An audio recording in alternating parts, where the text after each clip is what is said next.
Joindre sur Radio Mali à Bamako, il est 13h, 4 heures de plus à Doha, c'est au Qatar.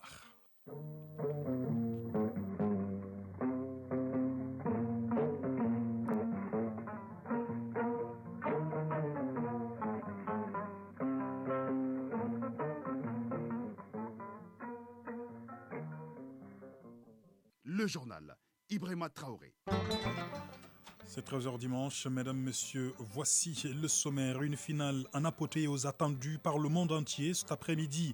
La Coupe du Monde connaîtra son propriétaire pour les 4 prochaines années. Il s'agira soit de l'Argentine, qui ne l'a plus soulevée depuis 1986, soit de la France, qui en est l'actuelle détentrice. 13h dimanche, il consacre une page exclusive. Suivez dans un instant dans le journal des sports avec Famourou Diorté des interviews, mais aussi des analyses sur cette affiche inédite. C'est dès le début de cette édition. Dans cette édition également, le point complet de l'actualité internationale. Ce sera avec Bourama Traoré. L'invité de ce 13h dimanche est Abdoul Ki. Abdoul Ki est le directeur national de l'économie numérique. Il nous parlera de la semaine du numérique qui débute demain à Bamako avec comme thème les TIC au cœur de la modernisation de l'administration. Voilà pour le sommaire. Mesdames, messieurs, bonjour, bienvenue.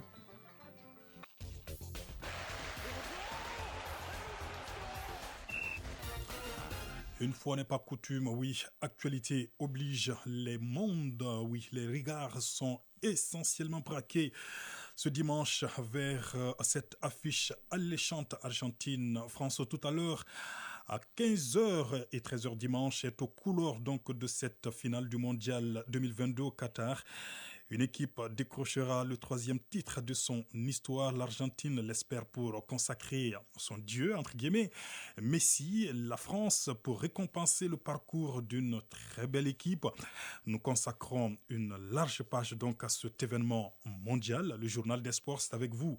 Famourou Diorté, bonjour. Bonjour Ibrahima Traoré. Alors les deux équipes se dirigent en ce moment même vers le stade de Lusail, situé au nord de Doha, la capitale qatari.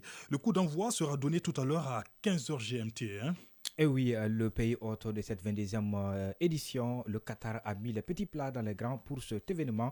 La cérémonie de clôture sera l'un des temps forts de cette journée que l'Émirat et la FIFA qui marchent main dans la main depuis longtemps veulent rendre magnifique. Le thème de la cérémonie sera du reste une nuit inoubliable. Le spectacle durera 15 minutes et célébrera l'union des peuples pendant les 29 jours du tournoi à travers la musique et la poésie. Le bouquet final musical sera assuré par les chanteurs Davido et Aïcha, Aya Beder Together, Ozuna et Gims qui interpréteront Arrow, tandis que Nora Fatih, Balkes Rama Riyad et Manal illumineront l'enceinte avec l'ail de Saïk, précise la FIFA. C'est ce dimanche que prend fin la 22e Coupe du Monde de l'histoire avec une affiche royale entre l'Argentine et la France pour l'apothéose au stade de Lusail en présence de 88 000 spectateurs. Une journée particulière pour le Qatar puisque c'est aussi le jour de la fête nationale. Une parade des futurs champions du monde se déroulera sur le boulevard de Lusail après le match et il faudra aussi lever les yeux pour assister au show aérien feu d'artifice de circonstance. Et parlons du match proprement dit, tant attendu cet après-midi par ces millions de supporters à travers le monde. Comment les deux entraîneurs comptent aborder cette rencontre inédite, Famourou? Bien, à la veille de la finale contre l'Argentine, Didier Deschamps, le sélectionneur de Bleu, était en conférence de presse d'avant-match ce samedi. Il n'a donné aucun indice ni sur la composition d'équipe, ni sur l'état de forme de ses joueurs touchés par le virus qui s'est propagé après le quart de finale.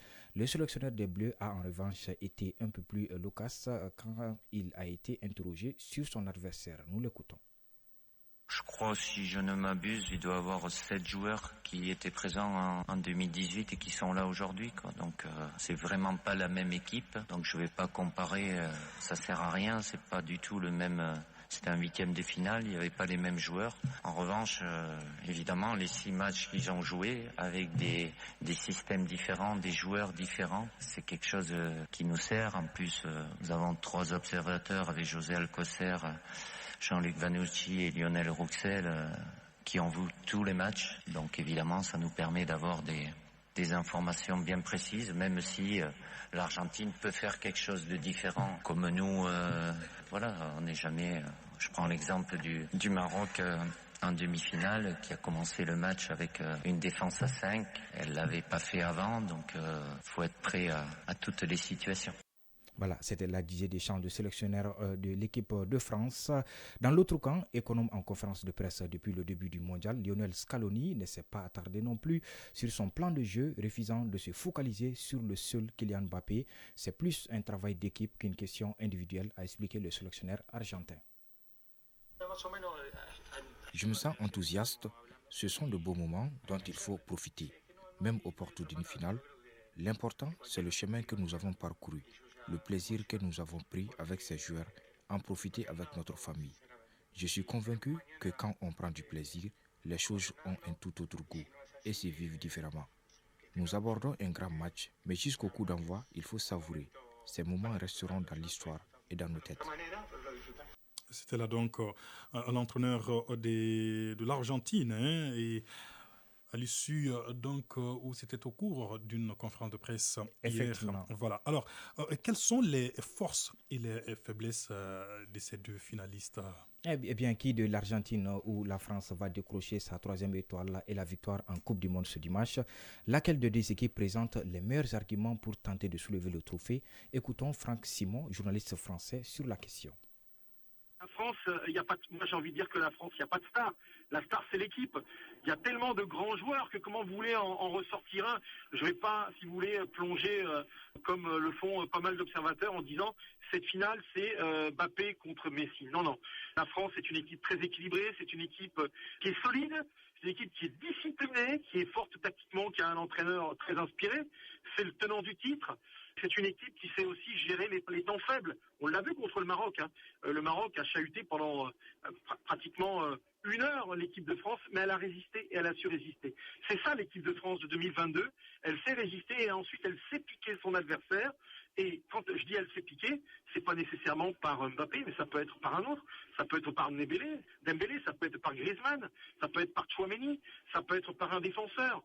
Donc voilà, le danger vient de partout. Tandis que dans l'équipe d'Argentine, le danger il se circonscrit beaucoup autour de Léo Messi, qui est co-meilleur buteur de la compétition avec Mbappé. C'est une équipe d'Argentine que Scaloni a bâtie tout autour de son leader. On a bien compris qu'ils veulent l'emmener au titre mondial, le dernier titre qui lui manque dans sa carrière. Il est entouré de porteurs d'eau, de grigarios, de soldats. Ils sont tous là, tous dévoués pour permettre à Messi pourquoi pas d'aller remporter ce titre de champion du monde, mais reconnaissons que autour de lui, c'est pas forcément des super grands noms, ce sont des bons joueurs de football, la preuve, ils sont là, ils ont aussi un très bon gardien, et puis il y a Messi inspiré, toujours plus inspiré à mesure que il vieillit, il se bonifie comme un bon vin.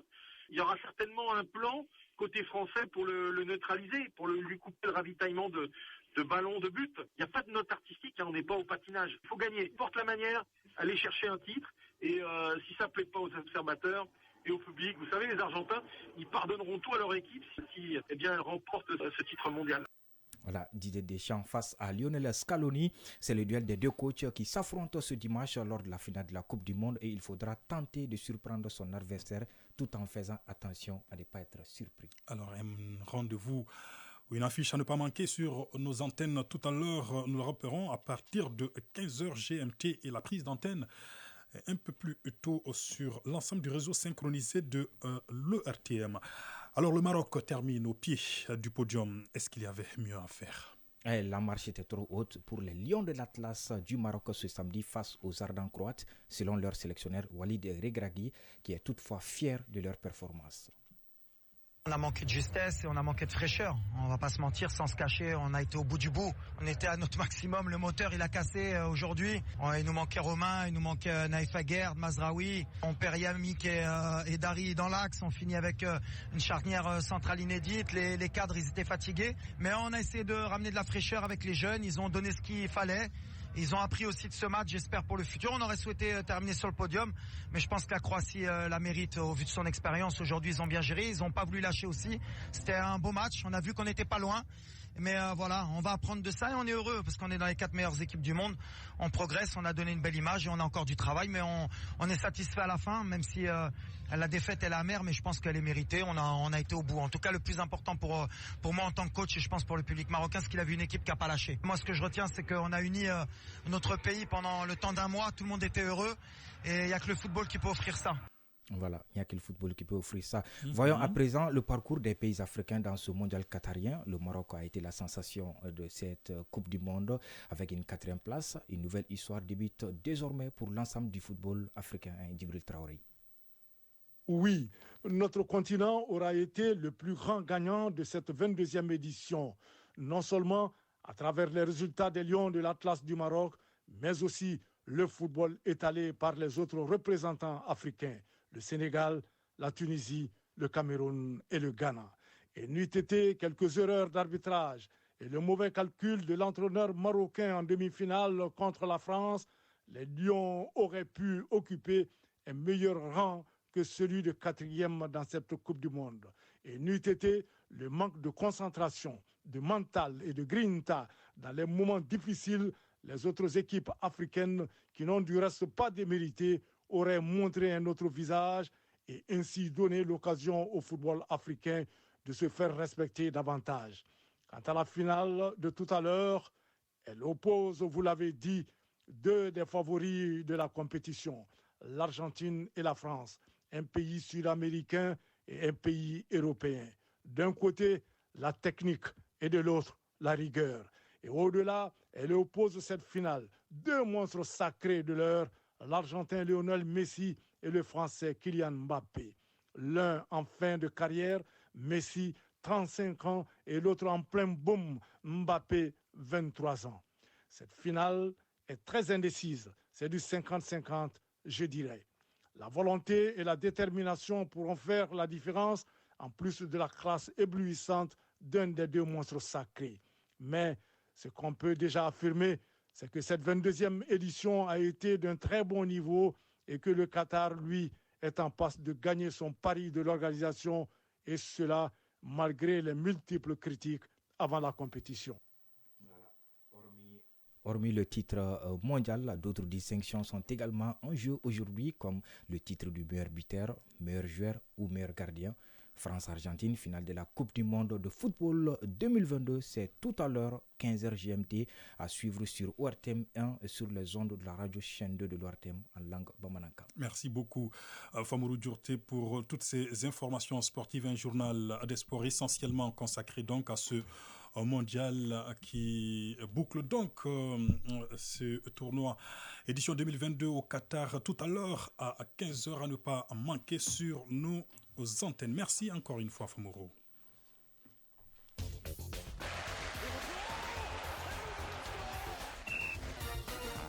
Et voyons ce qui fait l'essentiel de l'actualité en Afrique et dans le monde. À présent, un tour d'horizon avec vous, Bourama Traoré. Bonjour. Bonjour, Ibrahima Traoré. D'abord, en Tunisie, plus de 9 millions d'électeurs étaient appelés hier aux urnes pour choisir les 161 députés.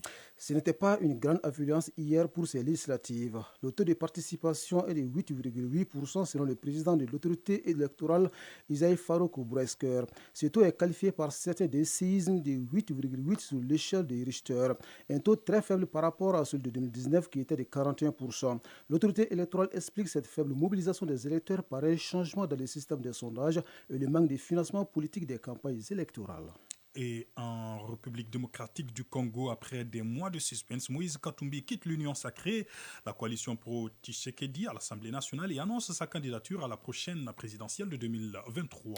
Cette annonce n'a pas surpris certains observateurs, puisque cela faisait plusieurs mois qu'il n'y avait pas de contact direct entre Félix Tshisekedi et Moïse Katumbi. Les 2 camps n'hésitaient même pas d'ailleurs à s'envoyer quelques pics par meetings et médias interposés. Maintenant, la rupture est officielle. Certains au sein de la famille politique de l'actuel président de la République relativise en ces termes, je cite, « Nous savions qu'il n'était pas avec nous, nous sommes préparés en conséquence ». En Côte d'Ivoire, à quelques jours de la clôture de la révision des listes électorales, Le Parti des peuples africains de l'ex-président Laurent Gbagbo dénonce une série de dysfonctionnements et met en doute la crédibilité du fichier. C'était hier lors d'une conférence de presse. Le Parti des peuples africains affirme avoir relevé des dysfonctionnements administratifs qui soulèvent des inquiétudes. Il dénonce le déplacement inopiné de certains centres d'enrôlement décentralisés sans aucune information adressée aux citoyens. La formation politique émet des soupçons de fraude concernant l'enrôlement de certaines personnes, prétextant avoir changé de lieu de vote. En définitive, le parti de Laurent Gbagbo réitère sa demande de procéder à un audit du fichier. L'Égypte annonce la découverte des nouveaux champs gaziers en Méditerranée orientale. Les sondages et études préliminaires faits par la compagnie américaine Chevron estiment les réserves confirmées à près de 4 000 milliards de pieds cubes dans les champs baptisés Al-Narges. Cette compagnie américaine, en association avec l'italienne Eni et l'égyptienne Tarawat, possède 3 autres concessions dans la même région à une centaine de kilomètres au nord du Sinaï et espère ainsi faire de nouvelles découvertes. L'Égypte avait déjà fait une grande découverte gazière en 2015, le champ des Ors, un champ qui a permis à l'Égypte de couvrir tous les besoins de ses 110 millions d'habitants en matière d'électricité, de production industrielle et de consommation ménagère. Israël a expulsé ce dimanche l'avocat franco-palestinien Salah Hamouri, qui était détenu depuis le mois de mars 2022. C'est du moins ce qu'a annoncé le ministère israélien de l'Intérieur. L'homme a atterri à l'aéroport de Paris Charles de Gaulle en fin de matinée. À l'accueil, sa femme Elsa et plusieurs dizaines de personnes mobilisées en sa faveur. Des élus, représentants d'ONG et partisans de la cause palestinienne avaient fait également le déplacement pour accueillir l'avocat de 37 ans. Salah Hamouri était détenu depuis mars en Israël et soupçonné de liens avec le Front populaire de libération de la Palestine, une organisation jugée terroriste par l'État hébreu et l'Union européenne. Pour l'ONG Amnesty International, l'expulsion de Salah Hamouri est une grave violation des droits humains. La France, de son côté, condamne et juge contraire au droit cette expulsion. Merci beaucoup, Bourama Traoré, pour toutes ces informations à l'international. Retour à l'actualité nationale. La semaine du numérique débute demain à Bamako. Le thème de l'événement, les TIC au cœur de la modernisation de l'administration. Le but est de mettre en place un cadre d'échange permanent entre tous les acteurs du secteur. C'est pour favoriser la compétitivité, la créativité et l'exposition du savoir-faire malien dans le domaine des TIC en vue de la modernisation de l'administration. On en parle avec l'invité de ce 13h dimanche, Abdul Ki, directeur national de l'économie numérique. Monsieur Ki, bonjour. Bonjour, monsieur le directeur, est-ce que vous m'entendez? Quelques soucis techniques pour joindre le directeur national de l'économie numérique qui va nous parler donc de cette semaine du numérique qui débute demain à Bamako et cela pour des jours. Monsieur le directeur, bonjour. Est-ce que, monsieur le directeur Abdoulki, vous m'entendez? Alors, nous allons tenter de joindre tout à l'heure le directeur national de l'économie numérique dans le cadre donc du démarrage demain de la semaine du numérique ici à Bamako et cela les 19 et 20 décembre au Centre international des conférences de Bamako. C'est autour du thème les TIC au cœur de la modernisation de l'administration. L'objectif du gouvernement est de mettre, comme je l'ai dit tout à l'heure, mettre en place un cadre d'échange permanent entre tous les acteurs du secteur. On en parle avec le directeur national de l'économie numérique. Monsieur le directeur, bonjour. Bonjour, monsieur le directeur. Oui, alors bonjour. Est-ce que vous m'entendez? Très faiblement. Très faiblement. Alors, on va tenter du côté de la technique d'améliorer la réception de votre côté. En tout cas, nous vous recevons parfaitement. Alors, ma première question, l'éthique au cœur de la modernisation de l'administration. Pourquoi le choix de ce thème pour célébrer le numérique? Vous savez, notre département a été renforcé avec la mission de la modernisation de l'administration. Comme son nom l'indique, c'est le département de la communication, de l'économie numérique et de la modernisation de l'administration. Donc, à ce titre, nous avons la responsabilité aujourd'hui de changer les modes opératoires de notre administration pour aller vers une administration performante. Et ce changement ne peut s'opérer sans l'apport aujourd'hui des outils TIC. Donc, nous voudrons mettre cette TIC au cœur de cette modernisation. Et cet événement sera marqué surtout par des compétitions entre des startups. Expliquez-nous comment on va se dérouler ce concours, monsieur le directeur. Bon, ce concours a déjà démarré en réalité parce que nous avons eu une première phase qui a été consacrée à la phase de présélection où nous avons mis en place avec le concours de la GETIC une plateforme qui a permis aux startups, c'est-à-dire aux jeunes pousses, ceux qui ont des projets ou celles qui ont des projets, à soumettre ces initiatives innovantes allant dans le sens de la modernisation de l'administration. Et parmi ces candidatures, on a eu à sélectionner déjà 20 candidatures qui ont été retenues et ce sont ces candidats-là qui vont compétir en stand lors des phases d'exposition au niveau du CICB. Donc il y aura une phase d'évaluation au niveau des stands pour ces startups-là.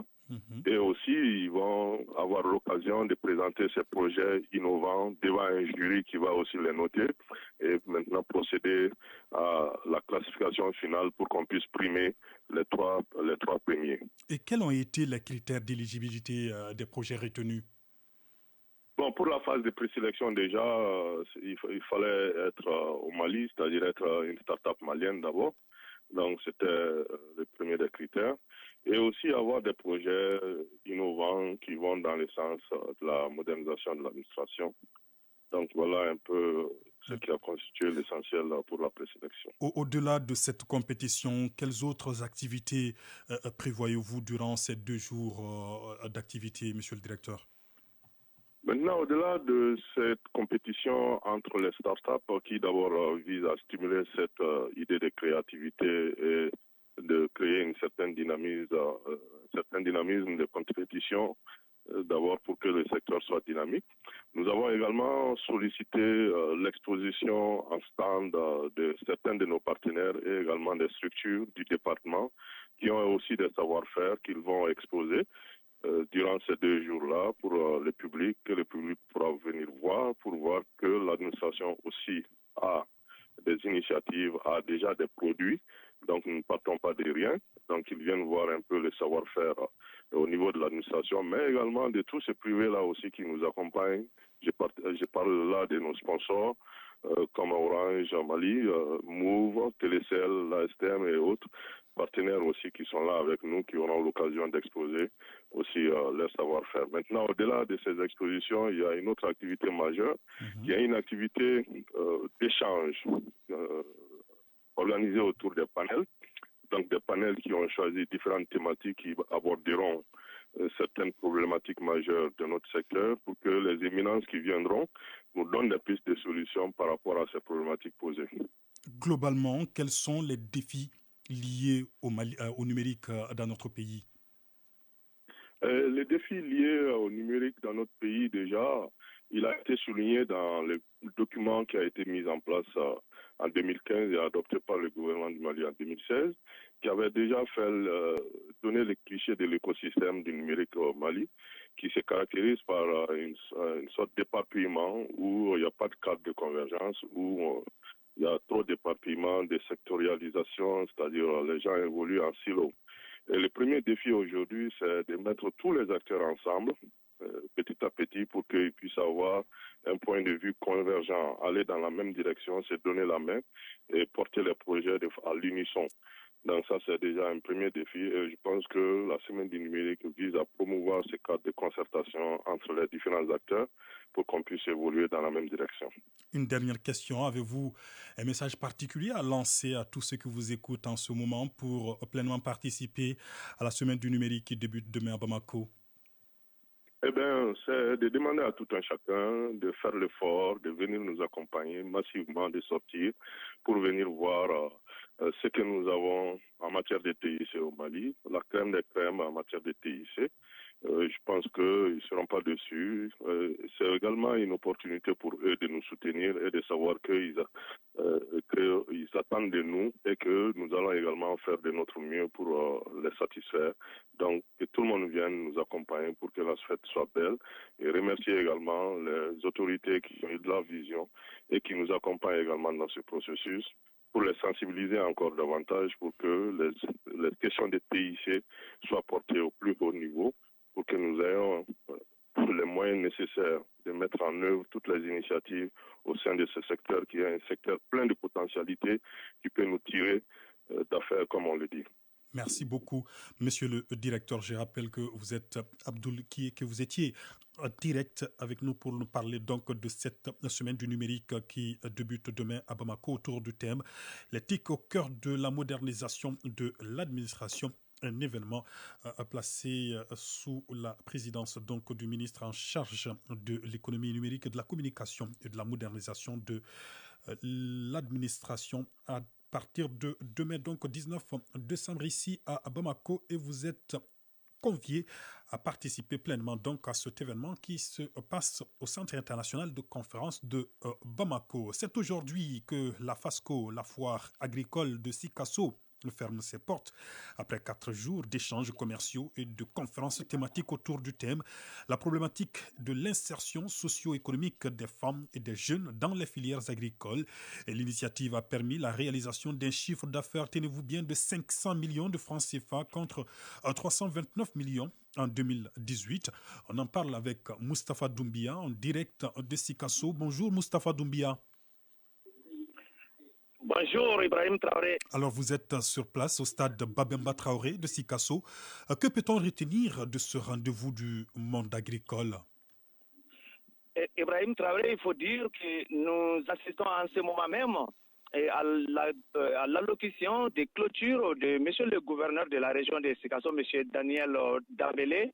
Alors donc, ce qui va mettre fin aux activités de cette FASCO 2022 et un discours de clôture qui intervient juste après la remise des tableaux d'honneur et d'attestation de reconnaissance à des partenaires et à des personnalités. Alors pour revenir à la foire proprement dite, on va dire tout simplement que l'édition 2022 de la FASCO a été une réussite contre toute attente, eu égard à la situation de crise que connaît le monde en ce moment.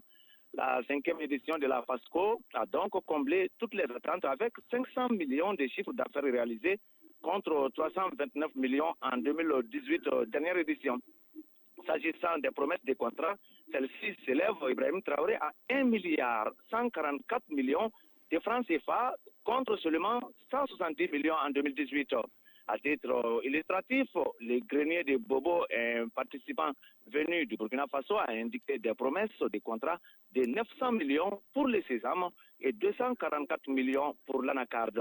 J'en profite donc pour dire que la FASCO 2022 a enregistré la présence des exposants venus de l'intérieur du pays et du Burkina Faso. Ces exposants ont été répartis entre 100 stands et comme principaux produits exposés, on peut noter l'agroalimentaire, les intrants et équipements, des produits de la foresterie et des sous-produits de l'élevage. Il convient aussi d'ajouter que la FASCO bénéficie du soutien du Conseil régional et d'autres partenaires. Et cette 5e édition est parrainée par le ministre de l'Entrepreneuriat national, de l'Emploi et de la formation professionnelle, qui était d'ailleurs représenté à la cérémonie de lancement par son chef de cabinet, Tidjane Youba Diakité. On va dire que l'édition 2022 de la FASCO a duré 4 jours et a atteint ses objectifs aussi bien en termes de chiffre d'affaires, de promesses de contrats, mais aussi et surtout en termes de conférences thématiques autour du thème la problématique de l'insertion socio-économique des femmes et des jeunes dans les filières agricoles. Ibrahima Traoré. Merci. Merci beaucoup Moustapha Doumbia. Je rappelle que vous étiez en direct du stade Babemba Traoré de Sikasso, où la FASCO, la foire agricole de Sikasso, ferme ses portes dans quelques instants. Santé dans quelques instants. Focus Santé. Si vous ressentez de violentes douleurs abdominales, d'abord localisées, puis rapidement étendues à tout l'abdomen, il est fort probable que vous souffrez de péritonite. Alors, il s'agit d'une inflammation de péritoine. Cette membrane qui enveloppe les organes de la cavité abdominale, elle est souvent liée à l'infection d'un de ces organes qui se propage au péritoine. Une appendicite non soignée ou un ulcère perforé sont des causes les plus fréquentes de péritonite. On en sait davantage avec Barakisa Ouattara dans Focus Santé.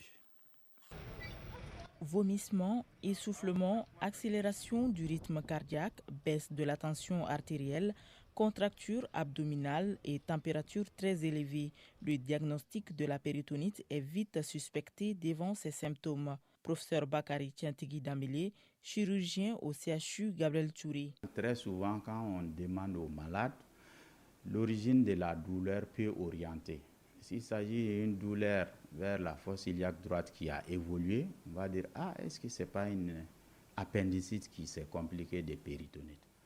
Si le malade est ulcéré connu, il a une ulcère gastrique ou il a pris des médicaments qui sont toxiques, comme les anti-inflammatoires sur l'estomac, donc si l'estomac est perforé, donc il s'agit d'une douleur d'abord épigastrique qui va évoluer. Donc cette douleur très souvent peut survenir de façon brutale, comme on le dit, un coup de tonnerre dans un ciel serein, c'est-à-dire le malade, comme vous et moi, on n'a rien, paf, il y a une douleur qui déclenche et cette douleur va crescendo et va envahir tout l'abdomen et commencer à dégrader l'état du malade. Il y a des péritonites primaires, secondaires et tertiaires, mais la plus fréquente dans les urgences au Mali est la péritonite secondaire. Toute agression de la cavité péritoniale, que ce soit l'appendicite compliquée, qui est quasiment l'affection la plus fréquente cause de péritonites dans notre contexte, l'ulcère gastrique qui perfore, donc la perforation gastrique, qui est aussi une cause importante, les fièvres typhoïdes qui vont entraîner des perforations des intestins sont responsables des péritonites. Il y a aussi même les traumatismes, accidents de la voie publique, douleurs abdominales, tout ça peut entraîner des péritonites. La péritonite généralisée constitue une urgence médicale car elle engage le pronostic vital. Dans la majorité des cas, le traitement de la péritonite est chirurgical. Les cas de péritonite, il faut les opérer. C'est une urgence médico-chirurgicale. Selon les spécialistes, la majorité des cas de péritonite est guérissable. Professeur Bakary Tiantigui Dambélé, chirurgien au CHU Gabriel Touré. Si c'est vu tôt et que le malade n'a pas un état général totalement dégradé, il y a 80% des cas, on les guérit. Il peut y avoir quelques complications, les complications notamment l'infection de la paroi, qui fait que la plaie ne cicatrise pas vite. Il y en a, on peut faire... la péritonite ne finit pas. C'est ce qu'on appelle la péritonite post-opératoire. Il est donc crucial de traiter immédiatement ces pathologies qui évoluent vers la péritonite, en l'occurrence l'appendicite, la fièvre typhoïde ou encore l'ulcère, pour éviter toute complication. Focus santé.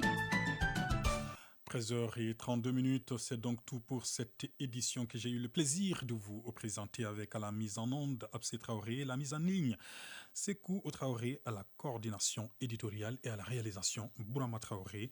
Retrouvez juste après moi Koumba Sissé dans Rétro 7, la rétrospective de l'actualité de la semaine. Et à 19h30, la grande édition du soir. D'ici là, passez d'excellents moments de radio en notre compagnie. Au revoir.